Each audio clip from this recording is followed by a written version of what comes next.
এঁচোড় দিয়ে যে এমন টক ঝাল আচার বানানো যায় আপনারা কি জানতেন? তো চলুন দেখে নিই কিভাবে বানিয়েছি। প্রথমে একটা ছোট এঁচোড় নিয়ে তারপরে এরকম সরু করে খোলাটা ছাড়িয়ে নিয়ে মাঝখানের শক্ত অংশটা অল্প কেটে বাকিটা রেখে দিয়ে ডুমো ডুমো করে কেটে নেব। ঠিক এইভাবে দেখুন, মাথাটাও একটু আছে, পেছনের শ্বাসটা আছে।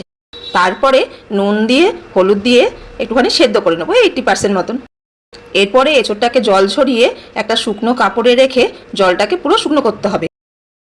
এবার আচারের মশলাটা বানিয়ে নিই চলুন। 2 চামচ গোটা ধনে, 2 চামচ মৌরি, 1 চামচ মেথি, 1 চামচ জিরে, 1 চামচ রাই সর্ষে, 1 চামচ গোলমরিচ আর 7-8টা শুকনো লঙ্কা ওটা ভেজে গুঁড়ো করে নেবো। তারপরে এঁচোড়গুলো দেখুন পুরো শুকিয়ে গেছে। এর মধ্যে আমি একটা কাঁচা আম দিয়েছি, না দিলেও হয়।